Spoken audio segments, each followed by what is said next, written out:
और आप देख रहे हैं बीमल यूथ न्यूज। अभी मैं हूँ झारखंड के गोड्डा जिला अंतर्गत ललमटिया डकेता में, जहाँ चांद भैरव राजा राज जो विद्यालय है वो चलती है। और इस विद्यालय को चलाने वाले स्वर्गीय सूर्या हांसदा जो अब दिवंगत हो चुके हैं सी है और एसपी उनको जो है कि उनसे रिपोर्ट मांगा है 3 दिनों के अंदर। क्या सर इस पे कहाँ तक कार्रवाई? एनएसटी की कार्रवाई उचित है और विधि सम्मत भी है और इन लोगों को हाजिर होकर जवाब देना होगा। इस जिस घटना के संदर्भ में उनको नोटिस की गई है उसमें हाजिर होकर जवाब देना होगा। यदि ये लोग सोच समय जवाब नहीं देंगे तो एनएसटी जो है आगे कार्रवाई करेगी। सर एक चीज बताया जाए, एनकाउंटर और इनकी जो हत्या हुई है दोनों में क्या अंतर है? इनकाउंटर जो है विधि में मान्य है और हत्या विधि में मान्य नहीं है। यदि इनकाउंटर का जो है कानून में जो है 14 कंडीशन है, उस कंडीशन का पालन होना चाहिए और इसमें जो वर्तमान मामला है उस 14 में से किसी भी कंडीशन का पालन नहीं किया गया है। तो इनको किस रूप में दिखाया गया जो एनकाउंटर पुलिस कर रही है? इनकाउंटर पुलिस कह रही है कि जो है हमने जो है वो भागने का कोशिश किया और हमने मारा, पुलिस का यही कहना है। और लेकिन जो वहाँ का तथ्य और परिस्थिति है और जो एविडेंस है और जो पुलिस का एफआईआर है एनकाउंटर के संदर्भ में, वही मतलब स्पष्ट कोई भी व्यक्ति जो सामान्य नॉलेज रखता हो लॉ का वो पढ़ेगा तो वो जान जाएगा कि ये इनकाउंटर। बताया जाए कि जब वहाँ पर जहाँ पर एनकाउंटर दिखाया जा रहा है रात्रि के समय में, जब वहाँ पर लोग नहीं थे तो फिर आप कैसे कह सकते हैं? नहीं वो लोग नहीं थे। वो जैसे कि जो है इनको जो है दिखाया जा रहा है कि हम जो है हथकड़ी और रस्सा लगा कर वहाँ ले गए। जब बॉडी रिकवर हुई तो हथकड़ी और रस्से के साथ रिकवर हुई। तो एक आदमी जो पूरा बीमार है और जो है उसके बाद जो है जिसके हाथ में हथकड़ी और रस्सा लगा हुआ है वो राइफल छीन नहीं सकता और यदि छीन लेगा तो उसको भर के चला नहीं सकता, कदापि नहीं चला सकता। ये पोस्टमार्टम में टाइमिंग क्या दिखाया गया है? पोस्टमार्टम में वही रात का टाइमिंग दिखा। रात का कितने बजे दिखाया गया है? वो पोस्टमार्टम रिपोर्ट हम लोगों ने मांग किया है, अभी उपलब्ध नहीं कराया। आप कैसे देखते हैं सर इसको? हम तो शुरू से जो है मतलब इसको फेक इनकाउंटर के रूप में देखते हैं। मैंने शुरू पहले भी कहा और आज भी कह रहा हूँ कि ये फेक इनकाउंटर है और इस इनकाउंटर में जो भी लोग जो है यदि क्लियर होगा कि जो है ये इनकाउंटर, चूँकि हमारा मानना है कि फेक तथ्य और परिस्थिति के हिसाब से जो अभी हमारे सामने तथ्य और परिस्थिति है। एसटी आयोग पर जो स्पष्ट जवाब अगर नहीं मिला प्रशासन की ओर से, क्या कार्रवाई होने की संभावना है? एसटी आयोग सीबीआई जांच के लिए लिख सकती है, उसको है पावर। क्या सरकार मानेगी सीबीआई जांच को? सर वो तो जैसे कि आप लोगों ने सरकार मतलब जो है वो भी एसटी आयोग जो है अपने आप में उसको मतलब कानून में पावर है कि वो सीबीआई जांच के लिए रिकमेंड कर सकते। मान लीजिए सरकार कहे कि हम सीबीआई जांच नहीं कराएंगे और एसटी आयोग कहेगी कराना है, तब क्या होगा? उस स्थिति में कोर्ट फैसला लेगी। अच्छा एक चीज बताया जाए, जब किसी भी को अरेस्ट किया जाता है तो 24 घंटा के अंदर उसको कोर्ट में हाजिर करके बताना पड़ता है कि मैंने किस जुर्म में इनको अरेस्ट किया है। तो क्या पुलिस ने ऐसा किया था? नहीं, पुलिस तो उससे पहले जो भाई इनकाउंटर का एफआईआर दिखाई, पुलिस तो वह प्रस्तुत कोर्ट में प्रस्तुत तो आप तो संवैधानिक उपचारों के अधिकार का पूरी तरह से हनन करते हैं। वो तो पूर्व से किया जा रहा है। संवैधानिक उपचारों का हनन जो है हमारे गोड्डा जिला में पूर्व से हो रहा है। सर एक सवाल है। हाँ बोलिए। अक्सर मुठभेड़ में मराया गया व्यक्ति ओपन रहता है, उसके ऊपर न कोई बॉडी या कोई कफन नहीं पाया जाता, लेकिन इनका बॉडी को जब पुलिस ने रिकवरी किया तो पूरी तरह से उसको लपेट के लाया गया। इसके पीछे का तथ्य क्या है? इसके पीछे की जो है फेक इनकाउंटर के तथ्य को छुपाना था कि कोई जो है मामला अभी गर्म ना हो। चूँकि हम लोगों ने जब बाद में बॉडी रिसीव किया तो उसमें पाया कि जो है बॉडी पे जो है बहुत जगह जो है जलाने और शॉर्ट सर्किट देने के लिए मतलब जो है जख्म थे, इसलिए जो है उसको बॉडी को ढक के जो है वहाँ पे ले जाएंगे। आप सर एक प्रकार से एक वकील है। हाँ। अगर ये फेक एनकाउंटर होता है हाँ। तो इस पर क्या क्या कार्रवाई हो सकती है? इस फेक एनकाउंटर में जो लोग संलिप्त पाए जाएंगे उस पे जो है आपराधिक मानव मतलब मर्डर का केस चलेगा और उसमें जो है फिर जो है प्रक्रिया के अधीन उनको जो है जो मर्डर का जो सजा है वो सजा मिलेगी। सर उसमें कौन कौन शामिल थे ये पता कैसे चलेगा? ये पता तो जो है सबसे पहले तो जो इनकाउंटर में जो टीम है सबसे पहले वो रिस्पॉन्सिबल होगी। हाँ, उसके बाद जो है जब जांच होगी तो जांच में बहुत सारे तथ्य सामने आएंगे। सर जब जांच होगी जो फंसना चाहेंगे तो वो चाहेंगे कि हम इस चीज को दें?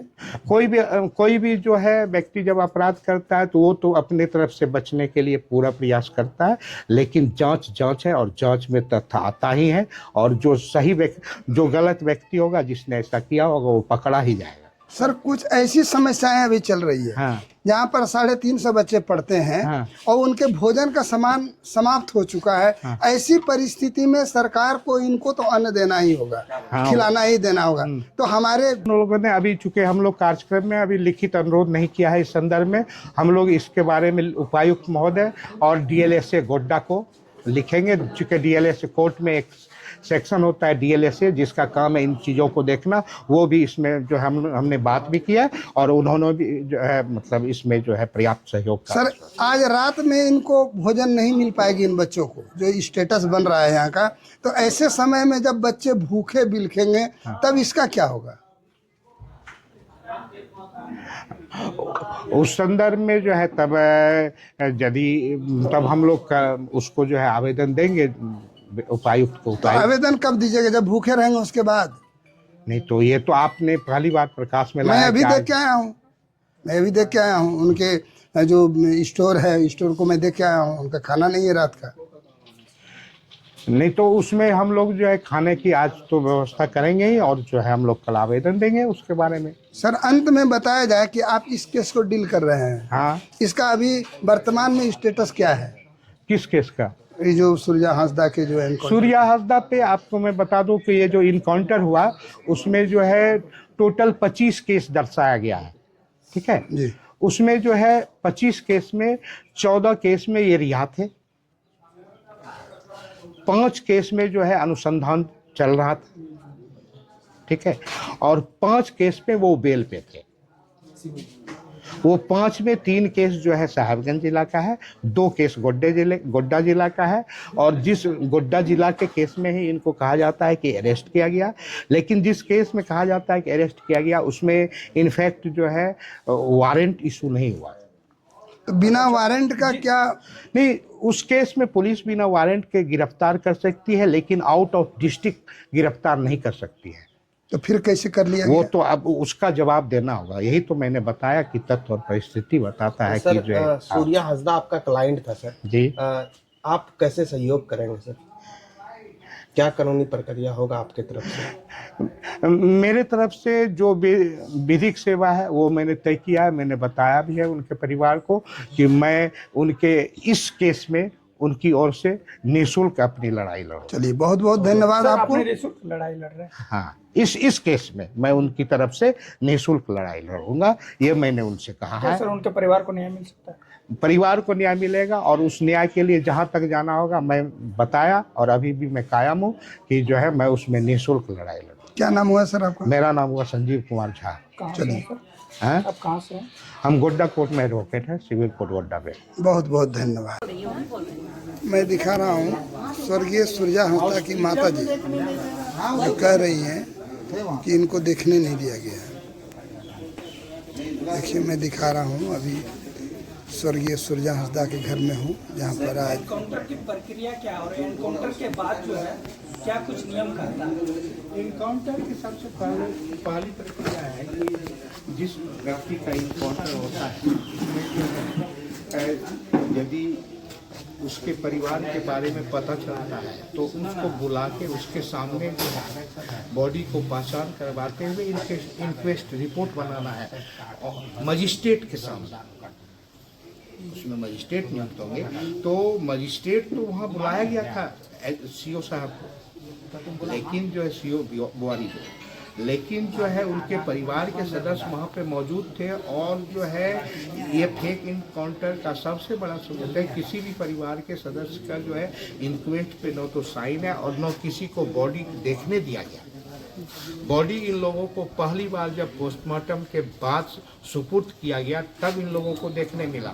यहाँ से लेके हॉस्पिटल तक कहीं भी इन लोगों को बॉडी देखने नहीं दिया गया, या किसी भी बाहरी व्यक्ति। नहीं देखने का सर कारण क्या हो सकता है? नहीं देखने का कारण कि जो इनकाउंटर के फेक इनकाउंटर के साक्ष्य को छुपाना, तो इससे स्पष्ट हो सकता है। हाँ, ये हर चीज वो मैंने कहा ना कि वो जो इस संदर्भ में जो एफआईआर है उसको यदि सामान्य व्यक्ति पढ़ेगा तो उनको लग जाएगा कि नहीं ये इनकाउंटर गलत है। क्योंकि एक चीज आपको बता दें कि जो है पुलिस को जो है, पुलिस ने जब बयान लिया एक्यूज का, और तो उसने उसको बताया कि मैंने एक हथियार का जखीरा फल्ला जगह रखा हुआ है, लेकिन ये भी बताया कि वहाँ पर मेरे दस्ते के लोग छिपे रहते हैं। तो फिर पुलिस के पास क्या प्रयोजन था कि रात्रि के 12 बजे या 12:30 बजे वहाँ पहुँच जाना और जो है बिना किसी सुरक्षा, अतिरिक्त सुरक्षा के, अतिरिक्त बल के। चूँकि उसने ये भी बताया था, पुलिस का जो कहना है कि उसने ये भी बताया था कि मेरे दस्ते के लोग वहाँ छिपे रहते हैं, तो पुलिस क्यों चली गई है बिना? चूँकि जब पुलिस किसी को गिरफ्तार करती है तो कानूनन उसके सुरक्षा का संपूर्ण दायित्व पुलिस पर है।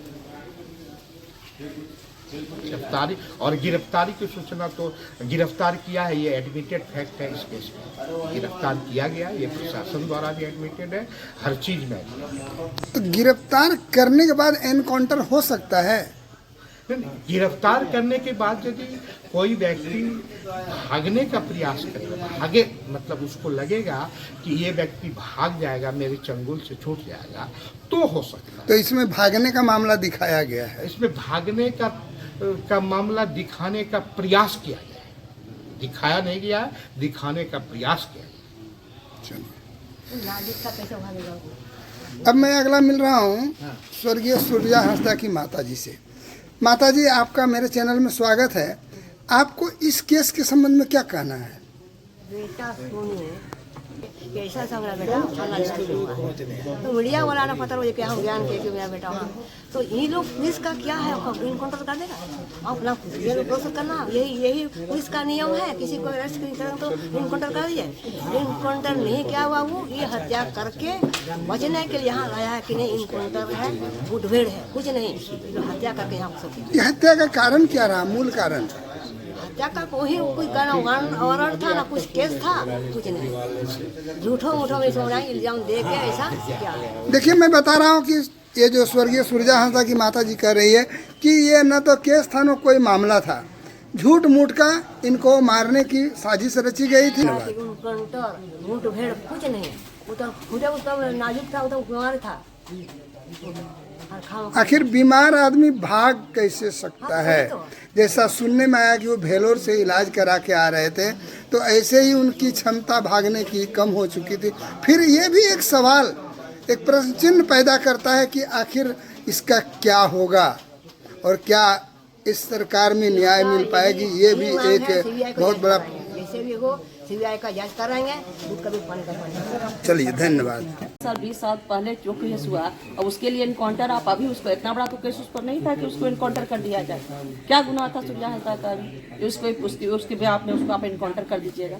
गुनाह होना चाहिए ना, इनकाउंटर का कहता है कि मापदंड होना चाहिए, उसका गुनाह वैसा होना चाहिए। हम कहते हैं 10 मर्डर केस वाला बेल लेके घूम रहा है, रेपिस्ट बेल लेके घूम रहा है, उसका तो इनकाउंटर नहीं हो रहा है। लेकिन यहाँ सूर्या हांसदा जो कुछ नहीं, जबकि वो मुख्य चीज से जो चीज में वो कह रहे हैं कि हम उनको अरेस्ट किए, उस जगह पर वो थे भी नहीं, शक के बिना पर आप एनकाउंटर कर दिए उनका, आप अरेस्ट करके। ये बताते हैं आपको जिस केस में एनकाउंटर हुआ उनका, ये सूर्या हांसदा द्वारा कराया गया है, सूर्या हांसदा करवाया है। उस जगह पर तो प्रूफ नहीं है कि सूर्या हांसदा वहाँ था, तो आप एनकाउंटर कैसे कर दिए? ये बात है मेरा कहना, सबका कहना है, आम पब्लिक भी बोल सकती है इस बात का। और एनकाउंटर का सिस्टम है, माओवादी सबको मिल रहा है मुद्दा से जोड़ने का मौका। सूर्या हांसदा हम 4 बार इलेक्शन लड़ चुका है, आज इतना बड़ी बड़ी पार्टी से, नेशनल पार्टी से इलेक्शन लड़ चुके हैं वो। तभी कहाँ थी प्रशासन, तभी कहाँ था कि सूर्या हांसदा बहुत बड़ा क्राइम बोला है, इसको पार्टी टिकट क्यों दे रही है, पार्टी ये क्यों कर रही है, वो करी, तभी तो उसको नहीं। सब उनका 15 साल पहले का केस है, अभी 2 केस जो हाल में हुआ है आप कर, उसी पर हम इनकाउंटर कर दिए। वैसा केस तो था नहीं उन पर कि आप इनकाउंटर कर दीजिएगा। आखिर क्या राज है, वो तो आगे जांच का विषय, निष्पक्ष जांच हो तभी पता चलेगा कि इनकाउंटर का कारण क्या। निष्पक्ष जांच की आप उम्मीद कर रहे हैं? हाँ, उम्मीद को करना पड़ेगा, आंदोलन होगा। करेंगे ही करेंगे। तब तो इसी तरह लोग मरेंगे। तब तो प्रशासन को मोनोपोली तब तो हो गया ना, वर्दी वाला गुंडा जो मन में आएगा वर्दी वाला वो करेगा। कानून नाम का चीज नहीं है, संविधान नाम का चीज नहीं है। आप हमको बताइए, हर चीज का पैराग्राफ है। तब तो आम आदमी भी तो अभी कुछ गुनाह करेगा तब तो आप कहिएगा कि हम उसको दिखा देंगे भागते हुए। आप पहले सूर्या हंसदा को मान लेते, अरेस्ट करने समय अगर मान लेते कि भागने लगा, हम अरेस्ट करने जा रहे थे, आप सूर्या हंसदा जी भाग रहे थे, तब एनकाउंटर आप करिए तो मान लेंगे। लेकिन आपने उसे अरेस्ट किया है, आप हथकड़ी लगाए हैं, ताला आप इतना पुलिस बल, एक सूर्या हंसदा, आप समझ जाइए फिल्मी दुनिया नहीं है, आम जीवन है। एक सूर्या हंसदा आपका चार, एक पूरा टीम आपका तो पूरा जत्था है। एक सूर्या हंसदा आपको आप उस भागने लगा, आप लोग के साथ हथकड़ी है। ये क्या है? ये मनगढ़ंत कहानी है। आपको लगता है ऐसा क्या? आपका वो गया जत्था दिखाने के लिए, आप उसका हथकड़ी खोल दिया कि सूर्या हंसदा जी आप मट्टी कोड़ के निकालिए जत्था से थी सामान। क्या किया? जो सूर्या हंसदा आपको मार के, ना किसी पुलिस को गोली लगा है, ना किसी का गाड़ी क्षति हुआ है, ना कुछ हवा फायरिंग का आवाज सुनाई दिया हो, ऐसा कुछ नहीं हुआ है। तो आप कैसे कहते हैं इसको? ये तो फर्जी है एनकाउंटर। बहुत बड़ी गेम है इसमें। गेम जो है ना बहुत बड़ी साजिश है, ऊपर से नीचे तक साजिश है। इस एक आदमी को मारवाने के लिए ऊपर से नीचे तक साजिश हुई है। तब ये आज जो है नतीजा हुआ है कि सूर्या हंसदा आज जो है कुर्बानी दिया। एक संथाल जो एसटी का है, जो नेता था, जो कुछ समाज के आज देख रहे हैं कि गरीब, आप ही ने बोल रहे हैं कि अभी के खाने के लिए बच्चे का नहीं है अभी। अब ये आपने देखा, मैंने देखा, हाँ आपने देखा है कि उसका शाम का खाने का भोजन नहीं है। आप सोचिए कि एक सूर्या हंसदा इतना दिन से वो उस बच्चे को पालन पोषण कर रहा था ना। आज सूर्या हंसदा 4 दिन 5 दिन हुआ है, 5 दिन से 8 दिन जो भी हुआ हो, लेकिन सूर्या हंसदा के जाने के 8 दिन के बाद बच्चे को कौन देखने वाला है? कोई नहीं। आज समाज सेवा कर रहा था, इतने बच्चे का, हम कहते जो कुट्टी काट के जो मर्डर हुआ था, उनकी बेटी भी यहाँ पढ़ रही है। सोच लीजिए आप। मैंने देखा तो 350 बच्चे मैंने स्कूल देखा। आप सोचिए धर्मांतर करने वाली महिला जो कि मुसलमान लोग के चुंगल में फंस जाती है, उनको भी ला के वो बेचारा ला के अपना शरण दिए रखे, उनको भी रोटी और चला रहे थे। आपको बता देते हैं वो समाज सेवा कर रहे थे, मुख्य धारा से जुड़े हुए लोग थे वो, ना कि वो बहुत माओवादी थे। और पुलिस कहती है माओवादी को हम मौका देते हैं सुधरने का। और सूर्या हंसदा तो इतना बड़ा क्राइम बार नहीं था कि उसको आप कर दिए शूट। सबसे बड़ा सवाल ये है मेरा, मानव का अधिकार का हनन होना है। तो वो फंडामेंटल राइट्स भी तो होता है कि उसके दैहिक स्वतंत्रता है कि पुलिस कस्टडी में उसको शरीर की सुरक्षा देनी जाएगी, उसको टॉर्चर नहीं किया जा सकता है, उसको प्रताड़ित नहीं। ये तो फंडामेंटल राइट्स कहता है, हमारा फंडामेंटल राइट्स कहता है। सिर्फ 4 घंटा 7 बजे पुलिस अरेस्ट करती है। सोच लीजिए आप, 7 बजे चैनल में चला है कि अभी अरेस्ट किया सूर्या हंसदा को। मैं देख रहा था, सब कुछ देखा है, हम लोग भी ने देखा, लेकिन किसी ने ये उम्मीद नहीं किया था, उनके फैमिली लोग ने नहीं किया कि सुबह होते होते जाएंगे हम बेटा से मिलने के लिए और मेरा बेटा को सुबह एनकाउंटर मिलेगा। ऐसा थोड़ी सो लोग सोचता है। प्रशासन पर लोग इतना भरोसा रखता है, संविधान पर, लोकतंत्र पर। ऐसा नहीं था क्राइम करने वाला कि सूर्या हंसदा को मर्डर किया। क्या नाम हुआ दीदी आपका? मेरा जी लक्ष्मी चक्रवर्ती। और आप कहाँ से? जी मैं कोटा से। क्या कर रही हैं? क्या कर? जी अभी मेरा दायित्व है भाजपा जिला उपाध्यक्ष हूँ मैं। अभी हम लोग की टीम जैसे अभी बाबूलाल जी आने वाले हैं, किसी विषय पर पहले भी हमारी टीम जो गठित हुए थे वो आके परसों गए हैं यहाँ से। आज हमारे नेता प्रतिपक्ष पूर्व मुख्यमंत्री आज हम लोग के बीच आने वाले हैं, इनसे मिलने के लिए, उनकी माँ उनकी संवेदना के तहत कि आज एसटी के जो समाज सेवा कर रहा था ऐसे आदमी का आज जो हत्या प्रशासन के द्वारा किया गया है और उसका एनकाउंटर रूप दे, ये हत्या है, एनकाउंटर रूप दिया गया। चलिए आपको धन्यवाद।